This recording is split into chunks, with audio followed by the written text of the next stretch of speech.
Hello friends, मैं आप सभी का वेलकम करता हूं अपने module number 4 risk response planning में। तो इस मॉड्यूल में हम लोग देखेंगे कि रिस्क को रेस्पॉन्स किस तरह से किया जाता है। तो सबसे पहले हम लोग को ये जानना ज़रूरी है कि रिस्क रेस्पॉन्स प्लानिंग बोलते किसे हैं। रिस्क रेस्पॉन्स प्लानिंग का मतलब होता है कि जब किसी भी काम या प्रोजेक्ट में कोई खतरा या प्रॉब्लम आती है तो उसका जवाब कैसे दिया जाए, यानी किस तरह से रेस्पॉन्स किया जाए। ये प्लानिंग उन सभी तरीक़ों का इंतज़ाम है जैसे कि ख़तरों का पहचान करना, उनका लेवल या सीरियसनेस, रिस्क रेटिंग डिटरमाइन करना और फिर उनके सामने तैयार रहने के लिए स्ट्रेटजीज बनाना। तो ये क्या होता है, इसको हम लोग कहते हैं रिस्क रेस्पॉन्स प्लानिंग। सॉरी। तो अभी हम देखेंगे कि रिस्क रेस्पॉन्स प्लानिंग के अंदर रिस्क रेस्पॉन्स स्ट्रेटजी किस तरह से बनाते हैं। ठीक है, और ये रिस्क रेस्पॉन्स स्ट्रेटजीज होता क्या है, सबसे पहले ये समझने की कोशिश करेंगे। As a definition, risk response strategy क्या होती है कि इसका मतलब ये होता है कि खतरों या प्रॉब्लम्स का सामना करते वक्त इस्तेमाल किए जाने वाले तरीके या उसके जो टेक्निक है, ये स्ट्रेटजीज का जो सिलेक्शन खतरों के जो टाइप्स और उनके इम्पैक्ट्स के बेस पर किया जाता है। जैसे कि नीचे दिए गए कुछ कॉमन रिस्क रिस्पॉन्स स्ट्रेटजीज हैं जो हम लोग वन बाय वन देखेंगे। एक है अवॉइडेंस। अवॉइडेंस क्या है? टेकिंग एक्शंस टू एलिमिनेट और reduce the likelihood of risk occurrence. कभी कभी कुछ रिस्क इतने बड़े होते हैं कि उनका सामना करने से बेहतर होता है उनको पूरी तरह से अवॉइड कर देना, क्योंकि वो सॉल्यूशन के काबिल नहीं होते हैं। ठीक है, तो जैसे कि मैंने आपको बताया कि रिस्क का जो लेवल होता है, अगर आप उसको मैनेज कर सकते हो तो आप आगे बढ़ें। अगर मैनेज करना उसके लिए बहुत मुश्किल है और उसके लिए बहुत ज़्यादा पैसा जा सकता है तो बेटर उसको अवॉइड करें। अगर मैं आपको एक एग्जांपल लूँ कि अगर वर्क एट हाइट है, जहाँ से जो काम आपका क्रेन से हो सकता है, सिर्फ क्रेन से ही हो सकता है, जहाँ से वो मैनुअल लिफ्टिंग से नहीं हो सकता, तो आप उसको अवॉइड करें। वहाँ पे आप उसको सेफ्टी को वायलेट ना करें। तो ऐसे बहुत सारी चीज़ें होते हैं, जैसे मैं सिर्फ एक जस्ट एक एग्जांपल दिया आपको। और अगर मैं आपको एक दूसरा एग्जांपल लूँ कि जहाँ पे आपके 4 मैन पावर चाहिए, आपको एक दिन का काम है, इट मीन्स आपको 40 मैन आवर्स चाहिए काम करने के लिए। अगर 40 मैन आवर्स अगर आपको चाहिए काम करने के लिए, तो आप क्या करेंगे? अगर पर डे अगर 10 आवर्स की ड्यूटी है, शिफ्ट है, तो आपको 4 बंदे चाहिए, 4 बंदे चाहिए आपको, 4 नंबर्स, ताकि वो उस काम को एग्जीक्यूट कर सके। अगर आप 4 की जगह पे अगर 2 बंदों को रख के अगर 20 घंटे काम करा रहे हैं तो ये इम्पॉसिबल है। सो बेटर है कि हम इस चीज़ को 2 बंदे रखने का अवॉइड करेंगे बनिस्बत 4 बंदे के। ठीक है, तो वहाँ पे हम लोग वो रिस्क लेना नहीं चाहेंगे। इस स्ट्रेटेजी में आप खतरों को पहले से ही आइडेंटिफाई करके उनको प्रोजेक्ट से दूर रखते हैं। ठीक है, यानी ये खतरा हमको मोड़ नहीं लेना है। और नेक्स्ट है मिटिगेशन। मिटिगेशन में क्या होता है? Implementing measures to reduce the impact और लाइक्लीहुड ऑफ रिस्क। अगर किसी रिस्क का इम्पैक्ट कम किया जा सकता है तो मिटिगेशन स्ट्रेटेजी इस्तेमाल की जाती है। मिटिगेशन मतलब मेजरिंग एंड कंट्रोल्स। इसमें खतरों को इसमें खतरों को कम करने के लिए बहुत सारे स्टेप्स लिए जाते हैं, जैसे कि एक्स्ट्रा रिसोर्सेज का अरेंजमेंट करना। जैसे मैंने आपको बताया कि 2 अगर बंदों से का अगर काम नहीं हो सकता है तो और आप 2 बंदे 2 मैन पावर और आप बढ़ा सकती हो लेबर कैटेगरी में। ठीक है, ताकि वो जो आपका काम है वो रिस्क कम हो सके, ताकि आपका जो हायर किए हुए जो बंदे हैं उनको तकलीफ ना पहुँचे। अल्टरनेट प्लान्स बनाना या फिर प्रोसेस को इम्प्रूव करना, ये मिटिगेशन प्लान के अंदर स्ट्रेटेजी होती है। ठीक है, एक हो गया ट्रांसफरेंस। अभी क्या है? Shifting risk to third parties through contracts, insurance और आउटसोर्सिंग। ये भी एक रिस्क रिस्पॉन्स की स्ट्रेटेजी होती है कि आपका जो रिस्क है इसको ट्रांसफर करना। कुछ रिस्क को दूसरे पार्टीज या स्टेक होल्डर्स के साथ शेयर किया जा सकता है। इस स्ट्रेटेजी में क्या होता है? आप खतरों की जिम्मेदारी या नुकसान को किसी और पार्टी पर ट्रांसफर करते हैं, जैसे कि इंश्योरेंस लेना वगैरह एक्सेट्रा। ये भी एक रिस्क का एक स्ट्रेटेजी रिस्पॉन्स है, और एक है acceptance, acknowledging and preparing to deal with risk without active intervention. यानी कभी कभी कुछ रिस्क को एक्सेप्ट करना ही सबसे बेहतर ऑप्शन होता है। इसमें आप खतरे का होने का जो नॉलेज लेते हैं और जो इंफॉर्मेशन लेते हैं और उसका इम्पैक्ट टॉलरेट करने के लिए तैयार हो जाते हैं। सो बेसिकली ये स्ट्रैटेजी उन छोटे मोटे रिस्क के लिए इस्तेमाल होती है जिनके अवॉइडेंस, मिटिगेशन या ट्रांसफ़र में ज़्यादा टाइम और पैसा लग जाएगा। इन स्ट्रैटेजीज को प्रोजेक्ट्स के स्पेसिफिक नीड्स और कॉन्टेक्स्ट के हिसाब से कस्टमाइज किया जाता है। एक अच्छा रिस्क रेस्पॉन्स स्ट्रैटेजी प्लान बनाने के लिए ज़रूरी है कि सही टाइम पर सही स्ट्रैटेजी को चुनें और इम्प्लीमेंट करें। अभी हम देखते हैं next step risk response plan में। जैसे कि हम लोग ने फर्स्ट स्टेप देखा कि रिस्क को रेस्पॉन्स किस तरह से किया जाए और उसकी स्ट्रेटेजी क्या होनी चाहिए। अभी हम लोग देखेंगे डेवलपिंग रिस्क रेस्पॉन्स प्लान्स, यानी जो हमने पिछले इसमें क्या देखा कि स्ट्रेटेजी तो बनाई हम लोग ने, अभी यहाँ पे काम है कि इस पे काम किया जाए, यानी इसको डेवलप किया जाए।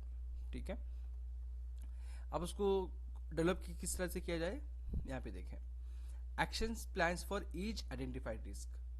ठीक है, फर्स्ट क्या करेंगे हम लोग डेवलपिंग रिस्क रेस्पॉन्स प्लान्स के अंदर सबसे पहले हम लोग एक्शन प्लान बनाएंगे फॉर ईच आइडेंटिफाइड रिस्क। जैसे मैंने यहाँ पे एक टैबुलर फॉर्मेट बनाया है यहाँ पे रिस्क मैनेजमेंट प्लान का। यहाँ पे आप देख सकते हो कि रिस्क के जो आइडेंटिफाइड रिस्क है पहले आप उसको यहाँ पे मेंशन करेंगे। ओके, तो formulating specific strategies and tactics to address individual risk. हम लोग यहाँ पे रिस्क को आइडेंटिफाई करने के बाद उसको हम लोग कैटेगरी में डिवाइड कर दिए। देन उसका जो लाइक्लीहुड है यानी जो होने के चांसेस हैं यहाँ पे हम लोग 1 to 5 लेवल दिए। यहाँ पे उस तरह से हम लोग उसको कैटेगराइज करेंगे। देन उसका कितना इम्पैक्ट पड़ सकता है आपके प्रोजेक्ट के ऊपर, तो ये भी यहाँ पे हम लोग ने मेंशन किया। और ये रिस्क रेटिंग है। ये रिस्क रेटिंग कैसा आता है, ये it is the product of likelihood into impact. Likelihood और इम्पैक्ट को जब हम लोग मल्टीप्लाई करते हैं तो आपका ये रिस्क स्कोर आता है। ठीक है, याद रखें 25 जो होता है वो कंप्लीटली फैटल डेथ होता है। ठीक है, जो हर कंपनी कोई भी इसको अवॉइड करने की कोशिश करती है, क्योंकि किसी को ख्वाहिश नहीं है कि आपका जो मैन पावर है उसको कुछ नुकसान पहुंचे। ठीक है, तो इस तरह से फिर हम लोग रिस्क रेस्पॉन्स यानी इसके लिए हम लोग को अगर ये रिस्क से अगर निपटना है तो हम लोग को क्या करना चाहिए। यहाँ पे रिस्क रेस्पॉन्स इस तरह से होता है। Implement backup suppliers, expedite delivery process, ये क्या है, इसका रिस्क रेस्पॉन्स है। यानी ये अगर हम लोग करेंगे तो आपका जो रिस्क है वो मिटिगेट हो सकता है, यानी इसको हम लोग कंट्रोल कर सकते हैं। इसका ओनर कौन है, प्रोजेक्ट मैनेजर है, और इसका स्टेटस क्या है, ऑनगोइंग। ऑनगोइंग मतलब अगर वो अभी ओपन है तो उसको आप ऑनगोइंग रखेंगे, अगर वो क्लोज हो गया है तो उसको यहाँ पे क्लोज डाल देंगे आप। और यहाँ पे second point developing risk response plan में ये भी हम लोग को ध्यान देना होगा कि जब भी हम लोग प्लान बना रहे हैं तो कंटीजेंसी प्लानिंग भी रखें आप। यानी अगर एक प्लान अगर फेल हो गया तो दूसरा प्लान एक एज ए बैकअप आपको रखना बहुत ज़रूरी है, ताकि आप जो रिस्क है उसको अच्छे से मैनेज कर सके और उसको अच्छे से डेवलप कर सके।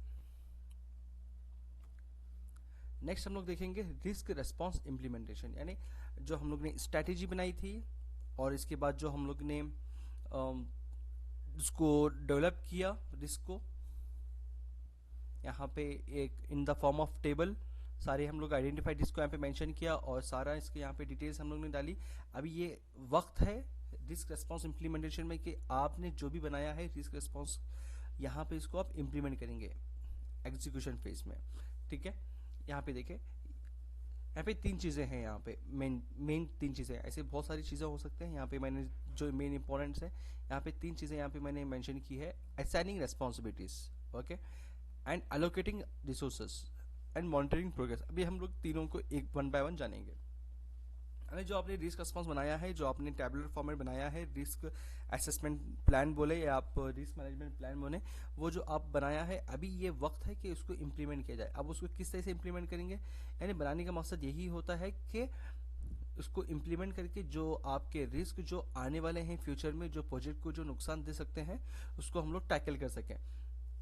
ठीक है, तो यहाँ पे क्या करेंगे, फर्स्ट में असाइनिंग रिस्पॉन्सिबिलिटीज, यानी जिसकी क्या रिस्पॉन्सिबिलिटी है, एरिया वाइज इसको आप डिवाइड करेंगे, आप यूनिट वाइज डिवाइड करेंगे आप पर्टिकुलर एरियाज को, और वहाँ पे अलोकेट करेंगे टीम मेंबर्स को। Allocating task to team members responsible for executing risk response plans. कुछ आपके जो इंजीनियर्स रहेंगे, इसके लिए कुछ और अलग से टीम आपको लगाने की ज़रूरत नहीं है। जो आपके साइट इंजीनियर्स जो या फिर एग्जीक्यूशन इंजीनियर्स हैं, इसको आप असाइन करेंगे कि ये जो रिस्क है उसको इम्प्लीमेंट आप करेंगे, और किस तरह से करेंगे आप वो भी बताएंगे, बीइंग ए प्रोजेक्ट मैनेजर और सीनियर इंजीनियर, ताकि आपका जो रिस्क है उसको इजीली टैकल कर सके। एक सेकेंड हो गया allocating the resources, provide necessary resources such as budget, time and personnel to implement risk responses effectively. यहाँ पे कुछ रिसोर्सेस भी आपको लगाना पड़ेगा, जैसे कि जो भी नेसेसरी रिसोर्सेस हैं, लाइक जैसे कि वो बजट भी हो सकता है, आपका टाइम भी हो सकता है, और आपका पर्सनल कुछ हो सकता है, जो आप लगा के रिस्क को जो है इम्प्लीमेंट करने की कोशिश करेंगे। तो यहाँ पे अगर हम लोग सोचेंगे कि रिस्क को अगर हम लोग को इम्प्लीमेंट ना करें, हम लोग का पैसा जाएगा, याद रखें कभी भी रिस्क को आप एज एन एक्सपेंडिचर कभी भी इसको ना समझें, हमेशा उसको कंसिडर करें कि ये आपका इन्वेस्टमेंट है। जब आप सेफ्टी और रिस्क को जब आप इन्वेस्टमेंट समझेंगे, तो आपके जो ओवरहेड जो लॉसेस आपके फ्यूचर में आएंगे, वो आप उसको रिड्यूस कर सकते हैं। अगर आपने अपने ओवरहेड और एक्स्ट्रा एक्सपेंसेस को आपने कंट्रोल कर लिया, तो आपका जो प्रोजेक्ट है अननेसेसरी बजट ओवररन से बच जाएगा, और आपका जो प्रोजेक्ट का जो प्रॉफिटेबिलिटी है वो इंक्रीज हो जाएगा। Hope you got my point. And next है वो monitoring progress, tracking the execution of response plan and adjusting strategies as needed. जैसे कि आपने जिसकी जो रिस्पॉन्सिबिलिटी है टीम मेंबर्स की, वो तो आपने असाइन ऑलरेडी कर चुकी है, और मॉनिटरिंग रिसोर्सेज भी अलोकेट कर चुके हैं। तो अभी आप क्या करेंगे कि जो आपने इम्प्लीमेंटेशन करवाया है, तो वो सही से काम कर रहा है या नहीं कर रहा है, ये आप ट्रैक करेंगे, ठीक है। और जो आपके जो स्ट्रेटजीज आपने जो बनाई थी, क्योंकि क्या होता है कि जो आपने स्ट्रेटजीज बनाई है वो थोड़ा सा सही से काम नहीं करते हैं, तो आप बेस्ड ऑन दी सिचुएशन इसको आप थोड़ा सा है ना बैक एंड फोर्थ कर सकते हो, यानी थोड़ा बहुत है ना आप इसमें एडजस्टमेंट करें based on the situation. Meeting रखें कि क्या प्रॉब्लम है, क्यों ये इम्प्लीमेंट सही से नहीं हो पा रहा है, और ये इम्प्लीमेंट करने से रिजल्ट क्यों नहीं आ रहा है। थोड़ा सा उसको मॉनिटर करके आप इसको वहाँ पे आपकी जो स्ट्रैटेजी है इसको आप मैनेज या थोड़ा बहुत एडजस्ट कर सकते हैं ज़रूरत के हिसाब से। सो मुझे उम्मीद है कि आपको रिस्क रिस्पॉन्स प्लान समझ आया होगा, और बने रहे मेरे यूट्यूब के साथ, और प्लीज़ फॉलो करें मेरा channel Azhar technical zone. Thank you, see you in next video.